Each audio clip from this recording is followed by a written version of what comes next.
It's Keepin' It PC, Season 3, Episode 3. It's Pat, Cole, LT, and Drake. There is a ton of NFL free agency news to break down.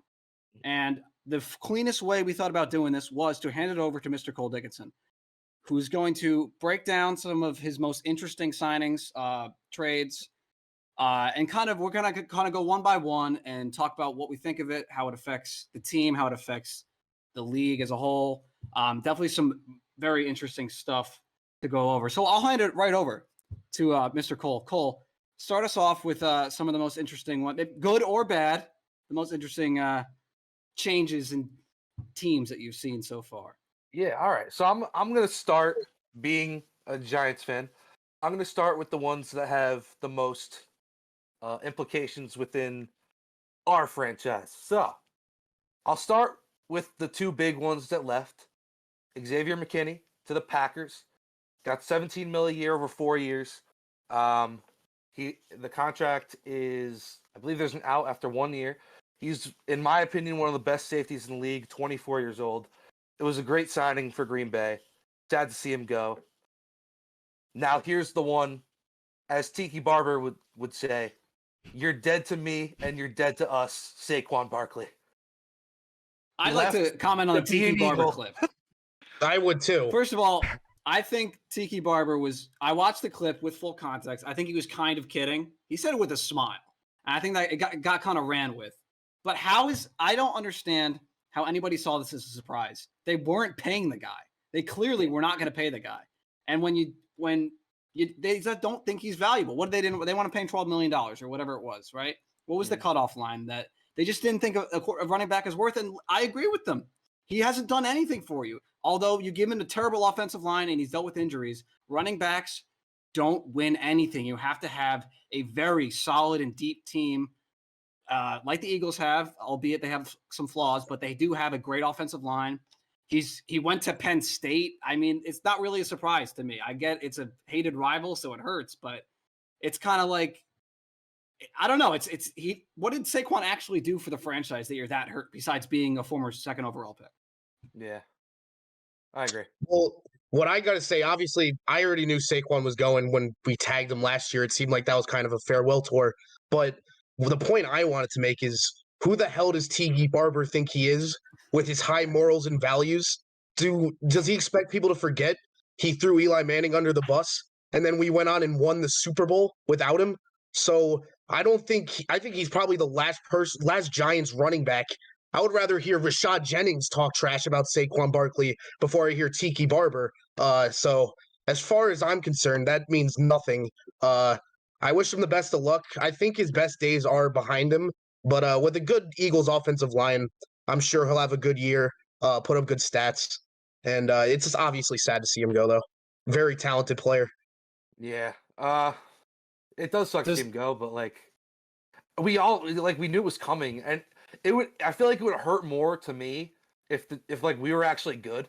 Like if we were good and he left to go to the Eagles, and it's like, well, fuck you, bro. Like it's not a rivalry. Like we were like 5-12. Like who cares? We're not going to be good next year. Like I don't really care. Congrats to Saquon for getting paid, honestly. Well, I think it speaks to what I was saying, that Tiki Barber retired and then the next year they won a Super Bowl. So exactly. It's like, what exactly does a running back do? And this was a bit of a surprising move. I didn't think the Eagles would give, that kind of money to a running back. I thought that was a very weird how he rose thing to do. So I don't. Well, I don't know. It was kind of caught me off guard, but it didn't really surprise me that he went to the Eagles. It surprised me the money. How he does love his, former first round picks that didn't work out with their previous team. Not that Saquon didn't work out; he's obviously a great player, but does Kelsey come out of retirement now? No. Although, bro, maybe that's not the way he wanted to end his career. Maybe he comes back. Bro, you can't do that whole Thierry press conference and then come back. You can't do it. Yeah, you can't. We talked about that the other day. You can't come back from that. All right. Well, the next one that had implications on the Giants is obviously the Brian Burns trade, which was a second round pick and a 5th round pick, and then the contract, which was 4 years, around 140 million, with about 85 million guaranteed. Could be a little bit higher than that on both numbers, but around that number. I was a little indifferent about it. I don't know that Brian Burns is worth being the second highest paid edge in the league. Now he has potential to become worth that contract, but I don't think in reality he's worth that right now. And the trade is like, whatever. It's a fifth and a second. We have 2 seconds this year, so you can live with it. I don't hate the move. You're trying to bolster the trenches on the defensive line, and it is a high upside move. And I think Kayvon and Burns off the edge for the Giants, that is a high upside duo, even if I think people are overrating them a little bit right now. But I do like the move. It's not like the greatest move of the offseason. It's not a terrible move either. It's just kind of like, you hope it works out, and if it does, it could be a home run. I'm not going to say it's an overpay or anything yet. We obviously know maybe even next offseason we can get an edge rusher getting even more than we got Burns from this deal. So I don't know if like the whole money thing is really a problem because we see the inflation every year in the offseason. But I think the bottom line is we got a borderline elite defensive line, but like everything else on our team is pretty much bad to mediocre. So I mean, I guess it's a good part of the offseason for maybe one positive and a bunch of negatives, but I mean that's really all I think about that.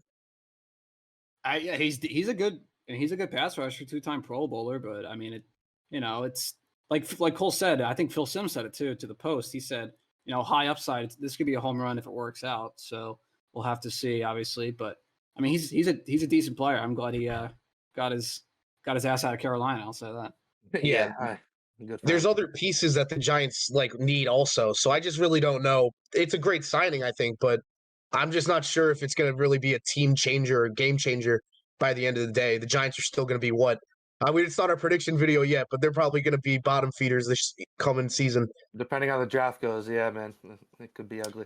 Cole, I don't know if you have it on the list, but before you move on, I want to talk about team changers because the Patriots swapped out Mike Gesicki for Austin Hooper. And frankly, I couldn't be more excited. I mean, it's just Austin Hooper he's a game player, man. He plays the game of football on the professional level, and that's all you can ask for. I mean, that's you love to see your team signing a tight end that's been with like 6 different teams in the last 4 years. You really do love to see that kind of stuff. Call me a Hooper Trooper, baby. I'm on board. I'm a Hooper Trooper. To the quarterbacks now, because there have been some interesting quarterback moves. I'm going to start with like the lower tier ones. Mac Jones was traded from the New England Patriots. Yeah. Or was it a 5th rounder? Was it I actually don't even. I think it was a 5th rounder. So he's going to back up Trevor Lawrence in his hometown of Jacksonville. Good for him. Desmond Ridder. Good for him. Desmond Ridder was traded for Rondale Moore. Talk about a fleece for Atlanta. I didn't see that one coming, I must say. But, that happened. Kenny Pickett is apparently allergic to playing anywhere but Pennsylvania. He is now a Philadelphia Eagle. Tiny hand Pickett wears 2 gloves. That automatically means he's terrible in my, No aura. Quarterbacks that wear 2 gloves, you can't do it. It's not, no. But Kenny Pickett is a Eagle nonetheless. Am I missing a minor one? I don't think I am. Jacoby Brissett. I think Gardner Minshew went to the Raiders. Massive. Yeah. Minshew to the Raiders. Brissett to the Patriots. Jacoby, welcome back, buddy. Welcome back. Sam Howell to the Seahawks for a pick swap. Slinging Sammy. That was interesting. Now on Slinging Sammy in Seattle. On to Marcus Mariota to Washington. We get it. The commies are really doing something, dude. The commies are really putting something together. Austin Eckler, Zach Ertz. Wait a minute. Goodness. Joe Flacco, our podcast GOAT went to the Colts. He's going to teach Anthony Richardson. Friend of the podcast. Everything he knows. Friend of the podcast. All right. Good friend. On to the actual quarterback news. Russell Wilson and Justin Fields are the new Pittsburgh Steelers quarterback room. A little weird. If you told me that like a year ago, I would have probably tried to charge you with harassment and send you to jail. Because, first of all, wacky. How the Broncos are eating all that money is insane. And Justin Fields, his time was coming up in Chicago. I do think it's interesting to note that the Steelers have already named Russell Wilson the starter. I don't really know what the upside is there to do that. I would let them battle it out. I honestly think Fields might be better at this point. Maybe. I don't know. It's like they're both not very good, so there's no real upside, and I both think they don't fit Arthur Smith's offense. So I don't really know how I feel about it. I don't understand how, in what world do you, what was it, 85 million? Yeah. For Russ? Yeah. Was he that bad? Did Sean Payton just hated him? That you $85 million? I don't know. $85 million. He was pretty awful. He was. No, he was pretty awful. He was pretty bad. No, he was pretty bad, but I mean, I was shocked. I was actually shocked that they decided to put that much money. Sometimes we good though. Go ahead. Okay. Carson, the Eagles ate like $40 million for Wentz. So that's like double. Are we saying Russell Wilson was double worse than Carson Wentz? I don't know, bro. I don't know. This is a different hole in the poll, but real quick, is this the worst trade in NFL history? I'd have to really look into that, but I will say it's up there. I can't definitely up there. Right now, I couldn't tell you that it's not, and that's kind of an indictment in itself. I can't say it's not, you know. My favorite part of it is that Russ comes in and he's like, yeah, I texted Kenny. I was like, I'm really looking forward to competing with you for the job. And then they just fucking ship Kenny Pickett right out of there. Well, apparently Kenny didn't want to compete and was like, That's what I'm hearing. Tiny hands didn't have it in him. If you wear two gloves, you clearly don't have that dog in you. But the biggest one of the offseason has to be Kirk Cousins, the Atlanta Falcons, 4 years, $160 million with $100 million guaranteed. Talk about an all-time great financial career for the 4th-round pick out of Michigan State. Kirk Cousins, well done, my friend. You are killing the finance game. I don't know if you guys watch Quarterback, but I am a heavy supporter of Kirk Cousins. I think he's a great guy. I think he's a great teammate. Again, Cole just mentioned it. He has set himself apart. He should become an agent after his playing career is over because he knows how to get himself a bag. He knows how to get himself a bag. And I think the Falcons easily win this division now with him as their quarterback. Easily. Desmond Ridder was so bad, but them as like the rest of the team really wasn't. Like they have a lot of talent. So I think this is a great signing for them. He's a decent quarterback. Like obviously he still has the ghost in the closet of winning the big game, doing something, extraordinary in the playoffs. But I mean, I'm a big Kirko guy. So I'm rooting for him down in ATL. Yeah. I mean, it's a little bit of a risky contract just because of the Achilles tear, but I mean the medical science is getting better with that stuff. So I'm rooting for this to work out. I hope they just let Kyle Pitts play wide receiver. Enough of this tight end bullshit with Kyle Pitts. Let the guy play receiver. He could be like Mike Evans if you just let him play receiver. Let him play X. Let him play receiver. Him and Drake London will be one of the best and biggest receiver duos in the league. Go draft or sign a real tight end. And listen, that offense could be really good. Bijan Robinson, Kyle Pitts, Drake London. Kirk Cousins fucking ass, though. Drake London, don't. No, he's not. Yes, he is. Get out of here. Drake London won me at least 2 games in fantasy last year, dude. So watch your tongue. Drake London might suck in fantasy, but in real life, that man is nice. Dude, those memes of Kirk Cousins in ATL, like second day in ATL, bro, is hilarious, bro. The Vikings are, I wonder what they're going to do to replace him. Right now, it's Sam Darnold. Not sure that's their long-term plan.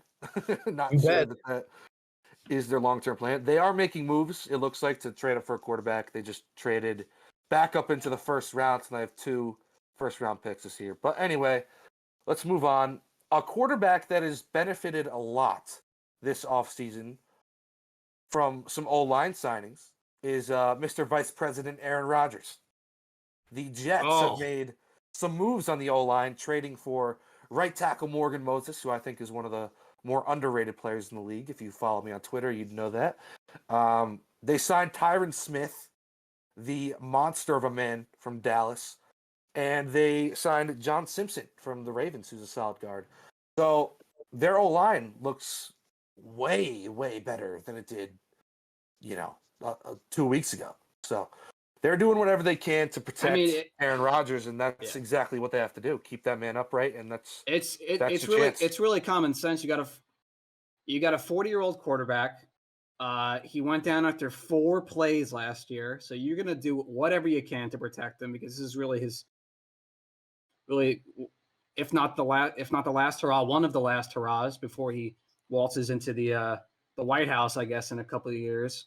But so it makes a lot of sense. Again, I'm not a Jets fan, but you won't find me rooting against the Jets in a lot of scenarios unless they're paying the Pats. So it's really a situation of pity for them for me now. So go do something, Jets. Go do something to make your fan base less miserable, please.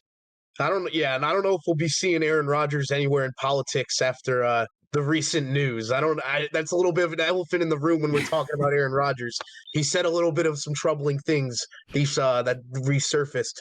So hopefully he can play good for the Jets, though, man. I mean, hey, if you could play good at football, most people will forgive you. If anyone's watched Remember the Titans, you know that football can fix a lot of things. You guys think so? If he was the vice president, he was playing football, would they have to get the Secret Service to play O-line? Is that like a thing? Oh, they're putting their $1 trillion that they spend on the Jets offensive line. They're not. Forget what's going on across the world. It's going straight to the Jets' offensive line. Here's my thing. I think it's actually feasible for a vice president to play as an NFL quarterback. I really think it is, because the vice president doesn't do anything. If you're the president, you can't play in the NFL. If you're the vice president, which your entire job is, if this guy gets shot or he dies, then you come in here and do it. Or hey, go shake the hand of some guy in Belgium for like 2 minutes so we can get a photo shoot. I think you can get in there on Sunday or Monday or Thursday, play a game. I mean, does Aaron Rodgers need to be in the film room the whole time? I mean, he knows how to play football. Just send him out there and play. You know what I mean? Like, I think it's not going to happen because he's hitching his wagon to RFK, who's going to get like 3 votes in Vermont or whatever. But in theory, I think it could possibly work. Wait, I'm confused. I don't get the storyline here. Why are they calling him vice president? Because I think RFK said like Aaron Rodgers was a candidate to be his vice president as like a running mate for him if he were to be elected. Oh, okay. He's waving the white flag basically. All right, well, on to some wide receiver news. Keenan Allen, longtime Los Angeles Charger great Keenan Allen, if you will, is now a Bear. He's now a Bear. A pretty shocking move. The Chargers asked him to take a pay cut. That's not the shocking part. The shocking part is that he's no longer a Charger and he's a Bear, and setting up Caleb Williams pretty nice for a spot for him to come into. Yeah. And honestly, one of the better situations for a number 1 overall pick that I can think of. I'm trying to think of anything off the top of my head that I would just flat out say is better, and I don't know that I can. He's walking into a pretty good deal there. I think that O-line is underrated. Now with Keenan Allen and DJ Moore, that's a pretty good receiver duo. So, I mean, hey, Keenan Allen might be a Bear, but he's also a little bit of like an old head. How old is that guy? I mean, he's like what, 33? 30, yeah, probably like 33. For a wide receiver too. That's a little bit of a question mark for me. I mean, I remember like Anquan Bolden, like kind of those kind of players when they got up there in age, they were kind of just out there and running those phantom routes, never getting the ball. So we'll see how it goes. Obviously, I'm not doubting Keenan Allen's abilities. We've seen what he did with the Chargers. Obviously had Herbert throwing to him, so it would buff up his stats a little bit. But yeah, for Caleb Williams, like you guys said, that's an absolute great way to start off. If the Bears most likely will get Caleb Williams, and yeah, I think it's no doubt they're going to take Caleb Williams. I mean, shipping off fields, loading up on the offensive side of the ball. You got DJ Moore, Keenan Allen. I think like, well, typically the number one team is a team that is bad. So you see a quarterback come into a bad situation. But the Bears have some serious talent on offense. So I'm sure you guys will get way more into the draft stuff. We'll get way more into the draft stuff as the draft approaches. But obviously, Caleb Williams has been the number one pick for like the presumed number one pick for a while now. I feel like. And I think, I mean, I'm not, I don't really know too much about him, but it's a good situation in Chicago. Again, it's one of those franchises that you're kind of ready to see in the spotlight. We see it with the Lions last year. You want to see a little change in the outlook of the league, and the Bears being successful is what you're looking for if you want some parity. So I'm excited for that. But Cole, I mean, Derrick Henry to the Ravens. What do you think about that? Derrick Henry to the Ravens is, another good. I don't know that he necessarily is the best fit for their run game, but you know what? Sometimes it doesn't matter when you got a guy like Derrick Henry. I think they can tailor it to him a little bit, and if he can stay healthy, and I think I've heard a lot of people say he's washed. I don't think he is. I think he's still one of the best running backs in the league. I don't get and that. yeah. If they give him holes to run through, he's gonna hit them hard and break off some big runs. And they've needed a guy like they've been. I feel like Lamar's whole career they've just been screwed by running back injuries. So getting a guy that's shown to be durable and is a player like that, I think it's a great move for the Ravens. And you see Lamar Jackson and Derrick Henry on paper as your backfield. That's an absolute home run on paper, on the field, wherever you look. That is almost a foolproof signing.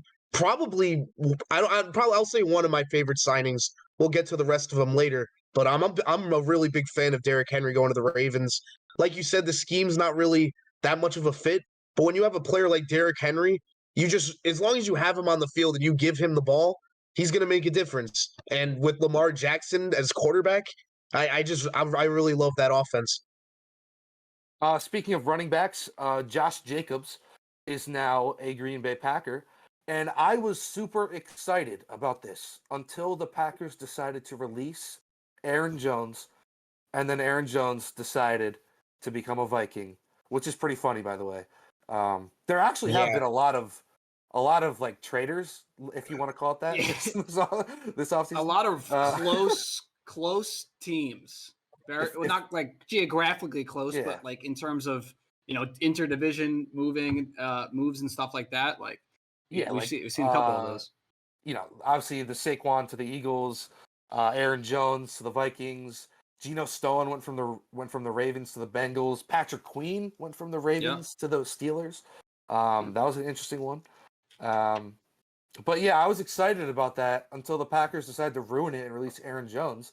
That could have been such a fun backfield duo. But Jacobs is a good player. I don't think it's still a great signing. Deontay Johnson was traded for nothing, basically, to the Panthers. About time they won a trade. That's a good move for the Panthers. I like what they're doing. They spent a lot. It's a good move. Well, they didn't give out anything up. Yeah, they traded him for a bag of chips. So you can't say it's not a good move. It's obviously a good move, like Pat said. It can only be a net positive. Yeah. It could only be a net positive. I like what they're doing. They've invested into the O-line. And now they got Deontay Johnson, who's exactly what Bryce Young needed. A guy that can actually separate at all three levels of the field and catch the football and get open. So hopefully Bryce has a good year next year. Cole, I don't know how many have you left, but I mean, I would be amiss without mentioning or posing this question to my two favorite Giants fans. Who do you want starting week 1? Drew Lock or Daniel Jones? All right. Let me Lock, baby. The Giant, the fan in me wants to say Drew Lock just because of the shit that Daniel Jones put all the Giants fans through last season. But at the same time, if you just look at it, we're paying Daniel Jones way too much money to realistically not start him week 1. Yeah, So you're we right.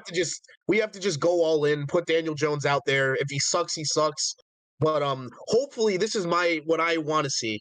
Somewhere near the midseason, because I believe the Giants are going to keep Jones for at least a few weeks.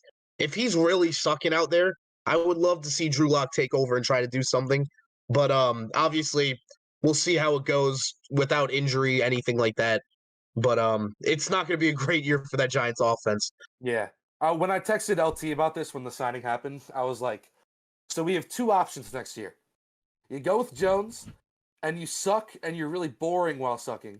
Yeah, Or exactly. you go with Drew Lock, Fun. and you suck, but it looks fucking awesome. Yeah. Yeah, Ugly games. okay, but Drew Lock has last year did something that Daniel Jones can't do, and he beat the Eagles. Very good. There you go, right there. Very good point. There you go, right there. That's it. That's all I need to see. I remember that comeback in Monday Night Football. I believe that might have been like the beginning of the Eagles' downfall, if I remember correctly. Yeah, it was. I think it was right in the mid. I think it was kind of right in. Or it could have been in It was the middle. like when people started taking it seriously because they just Yeah, that's kinda fair. That's fair. You're right. laid an egg. There's a couple more I've left. We don't have to talk about it too much. I just want to talk about some D linemen. Christian Wilkins to the Raiders. I thought that was a very good deal. Yeah, Daniil Hunter to Houston. I thought was a very good deal as well. Jonathan Grenard went from Houston to the Vikings. I thought that was a very good deal. So the Vikings and Texans basically swapped out Hunter and Grenard. Some other wide receiver news. The Jags, I thought, had a fucking terrible offseason. They kind of made up for it with the Armstead signing, which I really liked. But the Gabe Davis signing was like, man, what are you doing? Really? And then I hated it. First of all, I don't think Gabe Davis is good, really. Yeah, So I don't even like. I think he's good when he's like one of those players. Like 1 week, you'll see him. He'll put up 130 yards and a touchdown. Then he won't get a catch the next week. But here's my thing with the Jaguars that are a little intriguing to me, and I kind of like that they got Gabe Davis. They don't distinctively have a wide receiver 1. They just have a bunch of like very solid wide receiver 2s.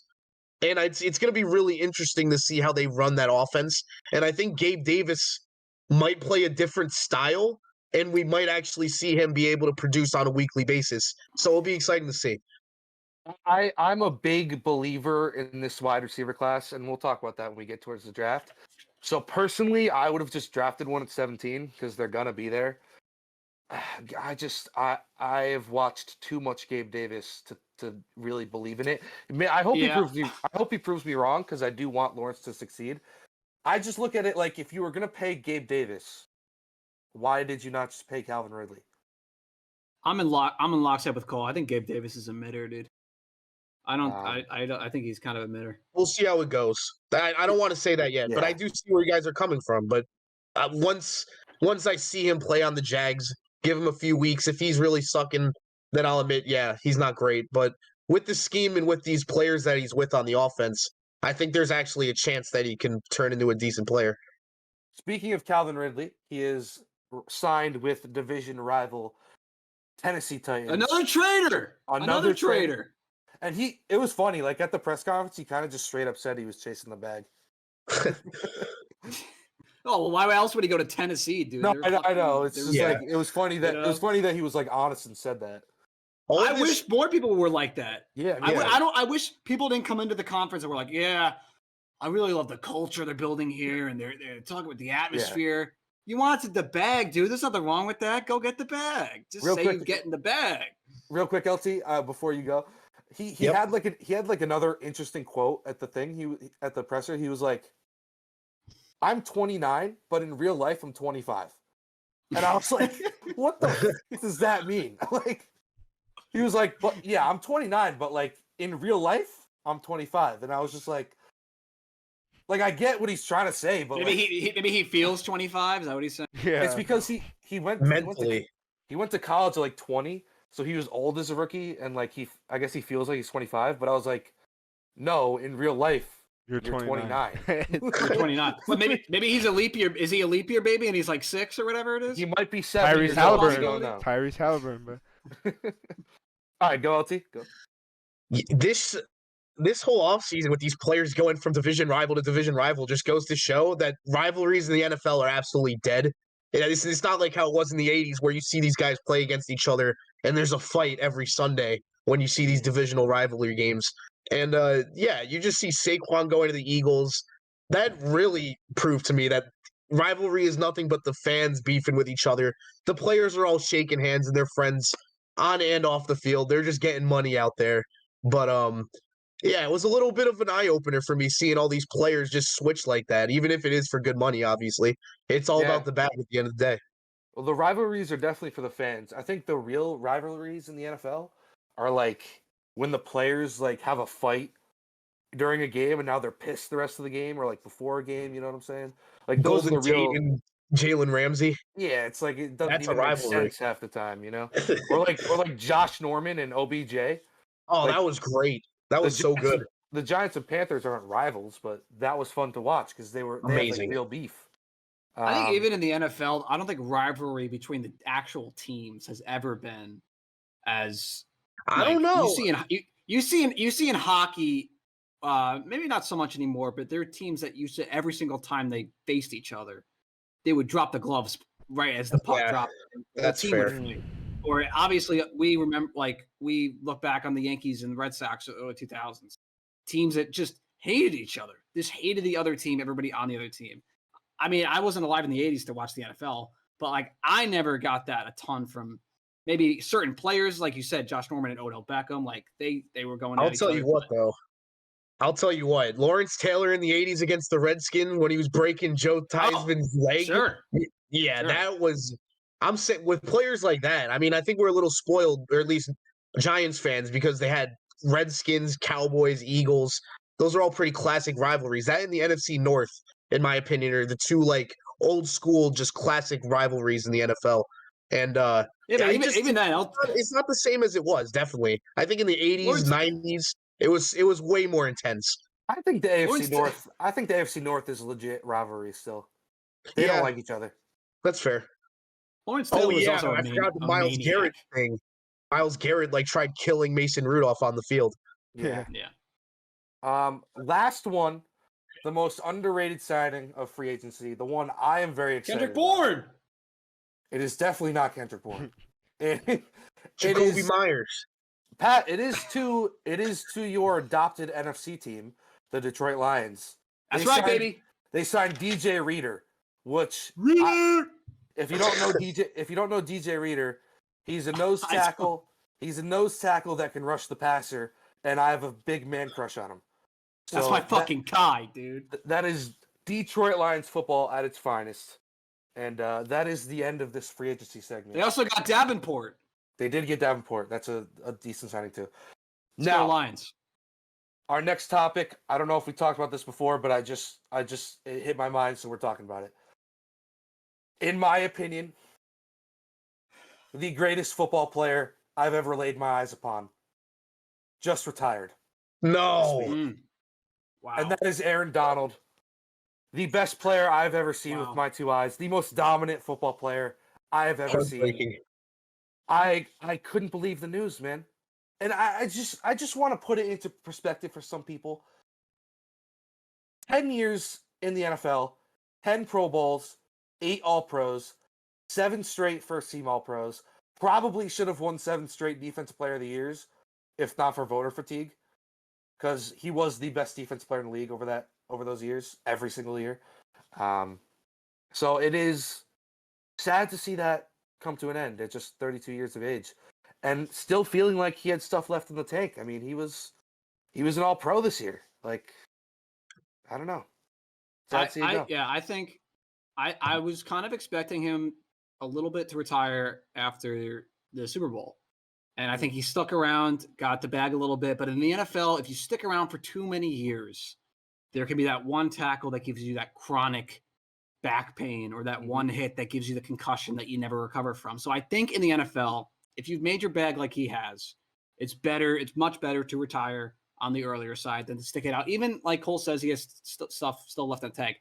One of the greatest, like, you can't. I won't argue with you if you say he's the greatest defensive player of all time. Like I don't. Yeah. I think that's easily in the conversation. But I think he changed the game for the position. I think he changed the game for the position. The guys that are signing for $15 million, $20 million now, that are the interior pass rushers, they should be thanking Darnold because he almost single-handedly they should be thanking Sam Darnold. raised the value on these guards, and he's unbelievable career. He's gonna walk into Canton. So enjoy the retirement. And interesting note, Kelsey and Donald, who were both like undersized athletic freaks at their position, who actually fell in the draft because of that. They're both going to enter Canton in the same year, first ballot Hall of Famers. So congratulations, two legends of our sport, Jason Kelsey and Aaron Donald, probably the two best at their positions respectively of all time. But yeah, on to what do we got next? Well, I know these guys want to talk about UFC, right? UFC?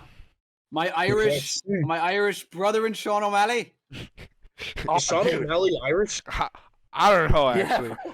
Is he actually? His name's Sean O'Malley. Yeah, he's got to be Irish. Dude, what are you talking Irish. about? He's from Arizona. Is there Irish people in Arizona? There's Irish people all over the place, LT. I got no surprise. They're on the street corner. Anyways, St. Patrick's Day was stole from the Irish, from the Italians. Give me a break. Italy wasn't a thing when St. Patrick was alive. He was a Roman, if anything, and he was born in Scotland and taken to Ireland as a slave. So he's not Italian. Stop saying it. He's not Italian. Italy wasn't a thing.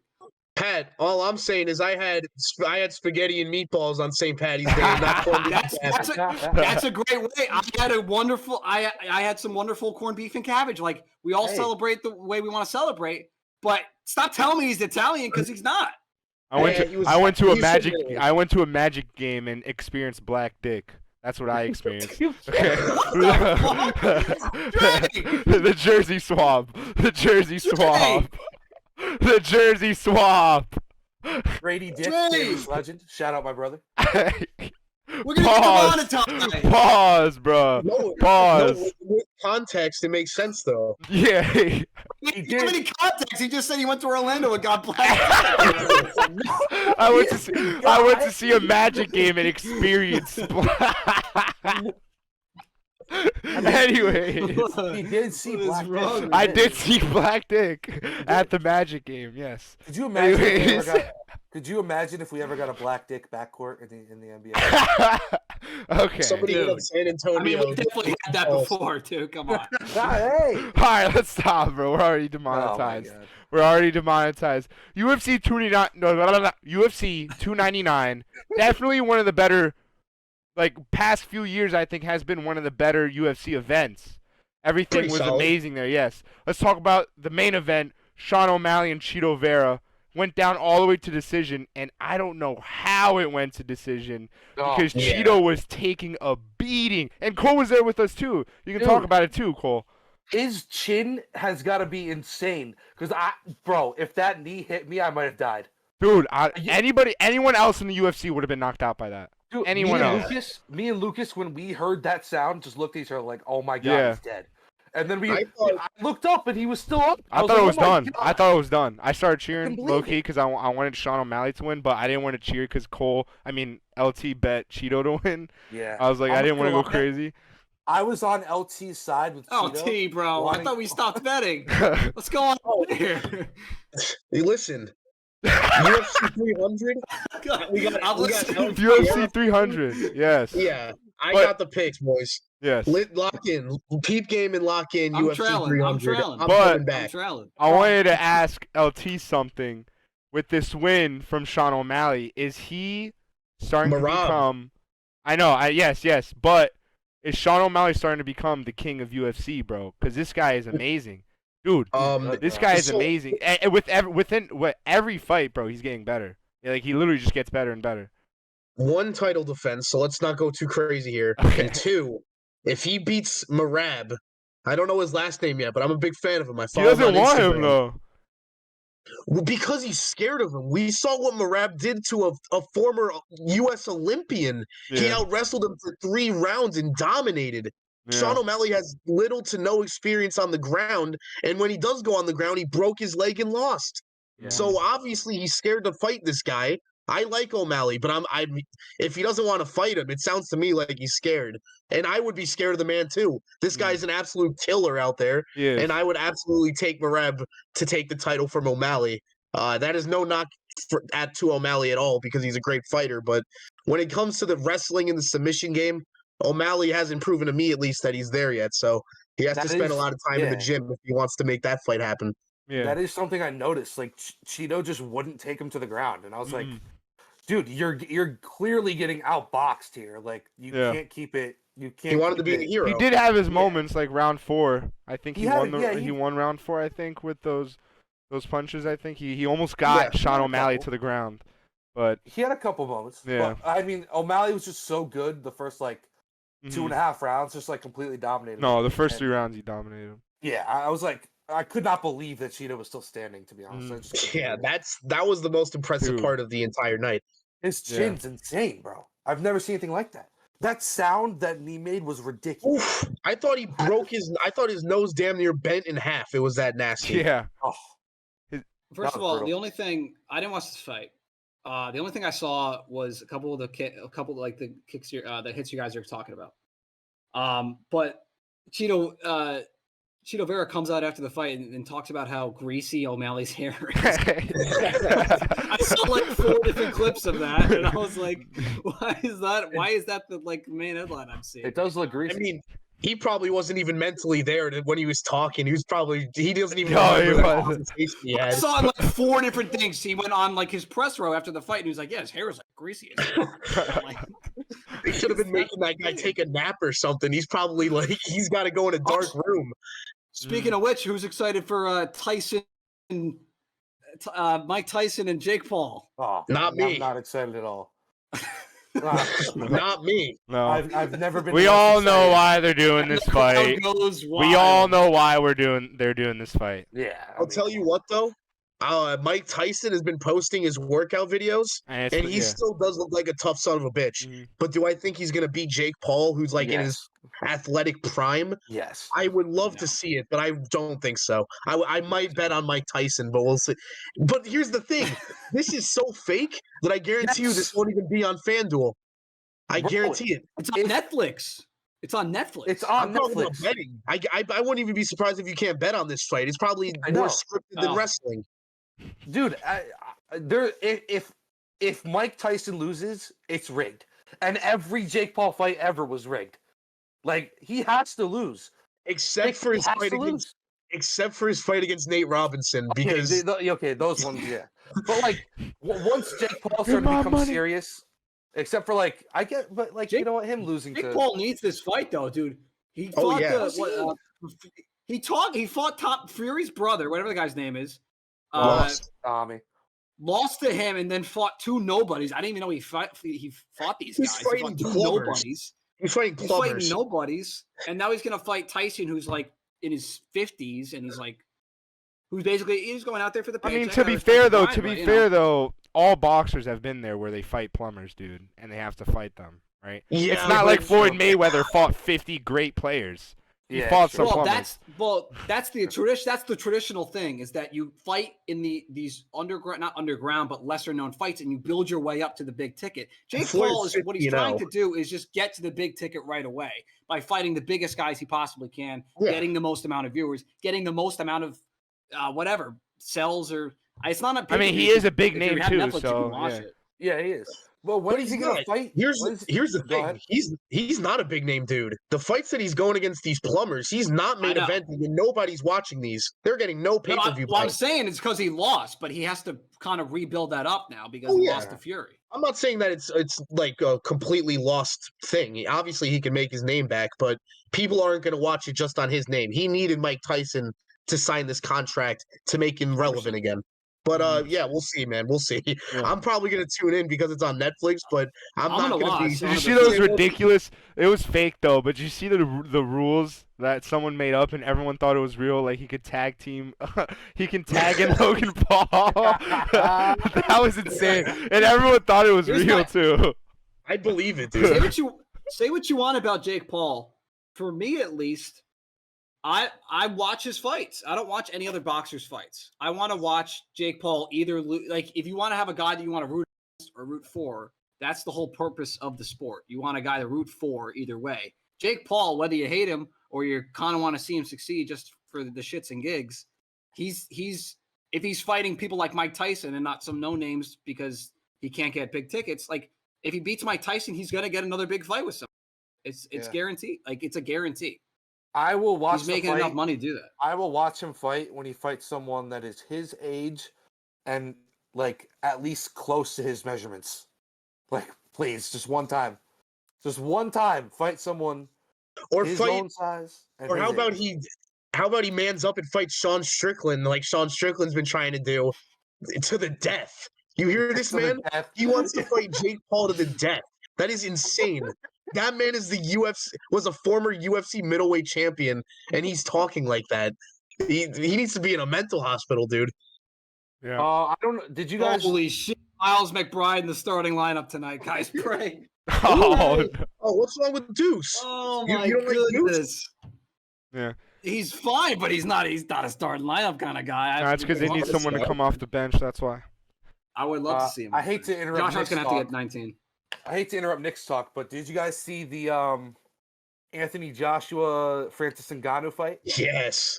Big knockout for Anthony Cleanest Joshua. That's knockout just- I've seen in a while, dude. Yeah. Yeah, man. But that's just And sad I for think- Francis and I Ngannou, think man. if Anthony Joshua goes against Fury again, Joshua would destroy Tyson Fury. Dude, that Because makes Fury Tyson got- Fury look like a look. Yeah. Do you see how it went Yeah. towards his face? It cut to his face, bro. And he was like, "Damn, bro, I should have done Yeah. He that." knew, I would watch yeah, that he fight. knows that he's not the top dog anymore. Yeah. So I want to see Joshua and Fury. That That's would probably be- my that most would be- anticipated boxing match. Well, Joshua Then, had right? it. Joshua had that fight if Yeah. he didn't lose to fucking Ruiz. and And here's then an go argument too. crazy afterward. That The ref- Ukrainian guy too. That ref Who's was this? counting extremely slow for Fury to get up in that fight against Joshua, but that's a completely different conspiracy theory that we won't get into. Did Yeah. they fought? Fury and Joshua fought? Yeah. So Oh do no, the that second was one. Wilder. When? Wilder. That Wilder. was the Wilder Wilder. fight. Wow. I mean, Ngannou still Yeah. got. Do you think he's I gonna don't he's think gonna Joshua stay in and the Fury That's fought boxing? him. what you know. He was Because he was- counting. You know why he was counting slow? Because Wilder didn't go back celebrating. You have to go back to the corner and then the count started. So he had to Yeah. wait till Wilder went back to the corner to start the count.